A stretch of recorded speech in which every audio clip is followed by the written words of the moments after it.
دا نیکی په دې مخ کې ځلیږي لکه زمونږ د شیخ قاسم صاحب په مخ کې چې د حدیثو دا رڼا ځلیږي. الله دې موږ او تاسو ته د قدر توفیق را نصیب کړي او الله دې موږ د ناقدرۍ نه وساتي. نو نیکی په دې مخ کې ځلیږي او د نیکۍ دا نور کله ناکله بار ته بروزي. د پیغمبر علیه السلام سره 2 صحابه کرام ناستو، خبر ته توجه کوئ. د پیغمبر صلی الله علیه وسلم سره 2 صحابه کرام ناسو.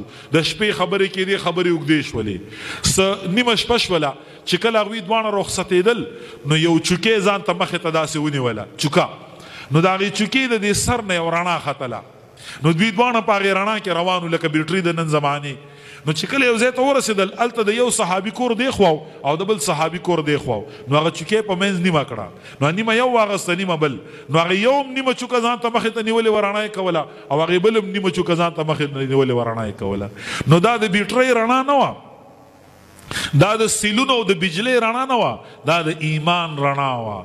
عمدا به د قیامت په ورځ د هر سړي نه مخکې روانئ. 28مه سپاره کې الله پاک دې طرف ته اشاره فرمایلې ده چې د ایمان خاوندان به د ایمان په رڼا کې رواني او مخکې به ځي، منافقان به ورپسې شاته ورپسې ورته به وایي انظرونا نقتبس من نورکم، لږ صبر وکئ چې موږ هم ستاسو په دې رڼا کې ستاسو سره لاړ شو. هغوی به ورته وایي ارجعوا وراءکم، دنیا طرف ته لاړ شئ. دا خو خلک د شانه ځان سره راوړي، دا خو هلته په دنیا کې برابرول غواړي دا رڼا، دا خو دلته څوک د چا په رڼا کې نشي تللی. لیس للانسان الا ما سعى، د خپل ایمان رڼا به هر چا له فایده ورکوي، د بل په ایمان به بل، د بل په اوږه به بل غشی نشي شته. نو عزتمندو دا رڼا وایي چې د انسان نه به مخکې روانئ. زه به درته یو مثال ویم، توجه کوئ. یو ځنګل دی او په هغې کې یو سړی ناست دی او ګډې او بیزې سره د صحابه کرامو دور دی. ابن عمر رضی الله تعالی عنهما، د عبدالله ابن عمر رضی الله تعالی عنهما، د حضرت عمر رضی الله عنه زوی، هغه په یو څو ملګرو سره په ځنګل کې روان دی. په دغه ځای ورغلل، هغې سړي ته وایي موږ وږي شوي یو او موږ ته د خوراک ضرورت دی، لږ شان څه به د سره نه وي. هغه وایي د دې ګډو د بیزو پی دي طالبې درکو، د ګډو د بیزو پی له راول وشل ولې ورکړل چې هغوی وسکل، نو د ده پې داسې زړه خوږ شو، نو امتحان یې پې کوي سړی خو راته ښه سړی ښکاري. دا نیکي په دې مخ کې ځلیږي. ځکه امام رازي رحمت الله علیه فرمایي د یو درجې مسلمانان 2 راولئ او په یو کمره کې سملوئ، یو تهجدو ته راپاسوئ بل مه راپاسوئ. سحر چې کله دواړه د سحر جمع منځ وکړي او نور راوخیږي او رڼا شي، نو دواړه یو ځای ودروئ، صفا به فرق محسوس کوي. چې کوم هم تهجدو ته راپاسولی د هغه مخ به ډېر ځلیږي، چې کوم هم نه دی راپاسولی د هغه مخ به کم ځلیږي. او وایي کو نه منئ نو دا ګز او دا میدان. امام رازي چې په مفسرینو کې هغه چیف جسټس دی د مفسرینو، چې په تفسیر کې هغه یو خبرو کې نو نور مفسرین بیا څه نه وایي، لوی مفسر امام المفسرین هغه وایي دا نیکي په دې مخ کې ځلیږي او هر نیکي دا نور دی زما وروڼو، او هر ګناه دا تیاره ده. دا یاد ساتئ، هر ګناه دا تیاره ده او هر نیکي دا یو نور دی، او د نیکۍ دا نور کله ناکله بار ته بروزي. او یو عجیبه فضیلت د فضیلت خبره ده، د هرې جمعې په ورځ باندې سوره کهف دا خامخا تلاوت کوئ. پیغمبر علیه السلام فرمایي کم سړی چې د جمعې په ورځ سوره کهف تلاوت کی نو د ده د سر نه تر د الله د عرشه پورې د نور یو ستن جوړ شي، او دا نور او دا رڼا به د ده نه مخکې په قیامت کې روانئ. او چې کم سړی د جمعې په ورځ سوره کهف ووایي نو را روانه جمعه او بې خیلي اتوار ګل دا 10 ورځې به الله پاک د دې انسان د شیطان نه حفاظت کوي. او کوم سړی چې هره جمعه سوره کهف وایي نو کو دجال راغی الله پاک به د دجال د فتنې نه وساتي او د دجالي فتنو نه به الله پاک حفاظت وکړي. نو هره جمعه سوره کهف دا خامخا وایي، د سحر د مانځه نه تر د ماښام د بانګه پورې چې څه ټیم کې هم درته موقع میلاو شوه. ښه خبره دا ده چې د جمعې په مانځه پسې ووایو، باقي چې په ټوله ورځ کې کم ټیم هم میلاو شو نو سوره کهف د جمعې په ورځ خامخا تلاوت کوئ. هغه ابن عمر رضی الله تعالی عنهما چې کله د هغه په مخ کې رڼا شانتې ولیده نو داسې امتحانن یې ورته ووي، ویل دا یو چیلۍ په ما خرڅی نه، هغه ورته ویل دا چیلۍ خو زما نه ده، دا خو د آقا او د مالک ته زه خو غلام ما.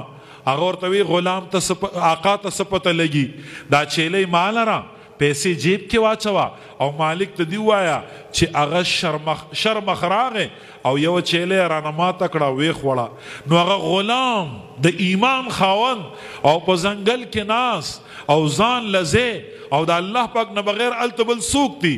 هغه ورته څه وی دا چیلې خو به تاله درکم او پیسې خو به په جیب کې کیدم او آقا او مالک ته به دا وویم خو فأین الله الله به چرته فأین الله قیامت کې به الله له څه جواب ورکو.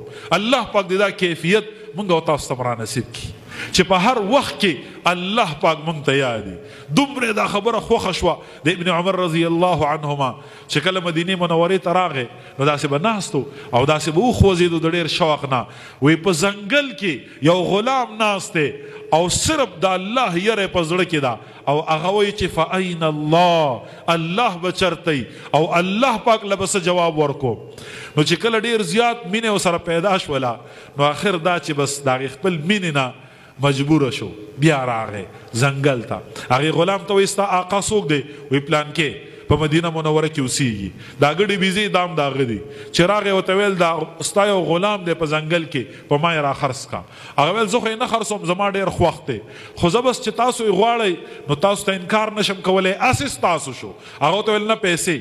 ویل زه دومره پیسې را. ویل د هغې ګډو بیزو پیسې. ویل د هغې دومره را پیسې وله ورکړلې راغې او ده ته ووی ویل ته مې آزاد کړې او دا ټولې ګډې او بیزې م ستا شوې. هغه چې ګډې او بیزې ټولې ځان سره واغستلې نو په زړه کې سوچ کو چې زه به څه کوم.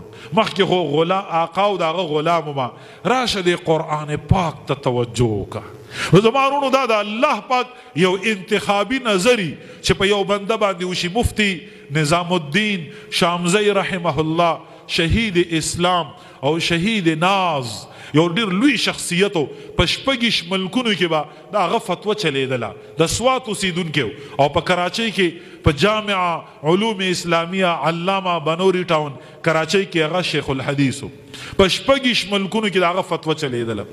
نو مفتی نظام الدین شامزی صاحب رحمت الله علیه فرمایل ویل دا نبوت چې کوم دی نو دا وهبي شی دی دا الله ورکړه ده او علم چې کوم دی نو دا کسبي شی دی دا چې څوک څونه محنت کوي تکړه عالمي او چې لکه زما په شان اسې ناستي مطالعه نه کوي نو بیا کمزورې عالمي. نو د محنت پورې ده خو د دې کسبي علم دپاره د یو انسان پرونو کې د یو ورور په کلي کې د یو کس په خاندان کې د یو فرد د دې دپاره دا قبلېدل چې په زړه کې ورته الله شوق پیدا کی او د په زړه کې شوق راشي او راپاسي خپل کور پریږدي او اته کاله د استادانو په مخ کې په تحیات کینی او صرف او نحو او منطق او فصاحت او بلاغت او بدیع او کلام او صو فنون وي او اخر کې فقه او بیا حدیث او تفسیر وي او عالم ته جوړ شي. نو دا شوق په زړه کې د چا پیدا کیږي لکه د نبوت په شان وهبي شی دی دام چې الله پاک چاته د رحمت په نظر وګوري نو په زړه کې ول دا شوق پیدا کی. زما وروڼو دا څونه علما چې تاسو یې نه دا پخپل نه دي دا پخپل نه دي دا د الله پاک نظر انتخابي په دوی باندې شوی دی. نو الله پاک له په زړه کې دا شوق پیدا کړي او بیا تللی او بیا علم حاصل کړی دی. نو دا علم دا خو کسبي شی دی خو د علم دپاره قبولیت چونکې علم په وهبي لاره راغلی نو د دې دپاره قبولیت هم وهبي شی دی دا د الله ورکړه د زما وروڼو. نو د هغه په زړه کې م الله پاک واچول نو راغې او ټولې ګډې بیزې یې خرڅې کړې او په مسجد نبوي شریف کې کېناستو او قرآن پاک یې زده کو او د قرآن پاک ښکلی قاري او عالم د یاسین قاری صاحب پشان او دا خو مثال په تور مې وي دا هغوی خو ډېر لوی درجې دي په دې دور کې د دې دور خلک دي چې الله پاک ته دا کار اخلي. په هغې دور کې هغوی یو ښکلی قاري ته جوړ شو یو ښکلی عالم ته جوړ شو او ښکلی حافظ ته جوړ شو او په مسجد نبوي شریف کې کېناستو او د پیغمبر علیه السلام د روضې مبارکې سره په لږه فاصله باندې ناست بو او خلکو ته قرآن پاک ښودو. یو کال پې تیر شو 15 کاله پې تیر شو 10 کاله پې تیر شو 40 کاله پې تیر شو 50 کاله پې تیر شو چې کله د 50 کالو نم دا خبره واوړېده ټول شپېته کاله قرآن پړاو کړی، شپېته کاله په مسجد نبوي شریف کې، شپېته کاله، او چې په 50,000 کې ول ضرب ورکې لکه 10 کاله چې په دې جماعت کې سړی د قرآن درس وکي، نو په مسجد نبوي شریف هغه 15 کاله د دې برابر دي. نو زما ورونو چلته کله د قرآن پاک درس کو، نو د قرآن پاک ما درته ووي چې څوک یې زده کوي هغه هم ښه سړی دی، او چې څوک یې ښایي هغه هم ښه سړی دی. نو الله پاک په یو فضل وکړو، د شپې خوب ولیدو د پیغمبر صلی الله علیه وسلم زیارت ورته وشو، او دا ستاسو د شیخ قاسم صاحب حفظه الله ورعاه، دا هم د هغوی د خولې خبره ده. وی پیغمبر علیه السلام زیارت ورته وشو، او پیغمبر علیه السلام ورته په خوب کې وفرمایل چې نافع نوم یې النافع، وی ته د قرآن پاک درس کې او د ډیر دور وخت نه لګیای، ما ته ډیر ګرانې، زما ډیر خوښې، زه ستا په دې شونډو باندې دا خپلې شونډې ږدل غواړم.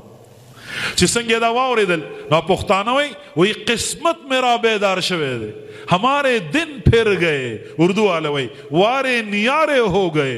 زما خوش قسمتی دا دا الله پیغمبر تاسو وا خپل نیازبین او مبارک شونډې چې په کم دا الله د دربار نه قرآن پاک راغله او دنیا ته پاک شونډو باندې راوته، لکه د ناوی د پاسه چې د ټول چت اوبه راځي، دا الله پاک علم او دا الله کلام د پیغمبر علیہ السلام په طاقتور او قوي او پهلوان زړه باندې هغه علم نازل شوی دی، او په نیازبینه جبه بار تراوته او دنیا ته ملاو دی، او دا ټول دنیا لګیا ده پاغي عمل کې او جنتونه ځان لګټي. نو سونه مبارکي شونډې شوی هغه دا به ته زما په شونډو دی.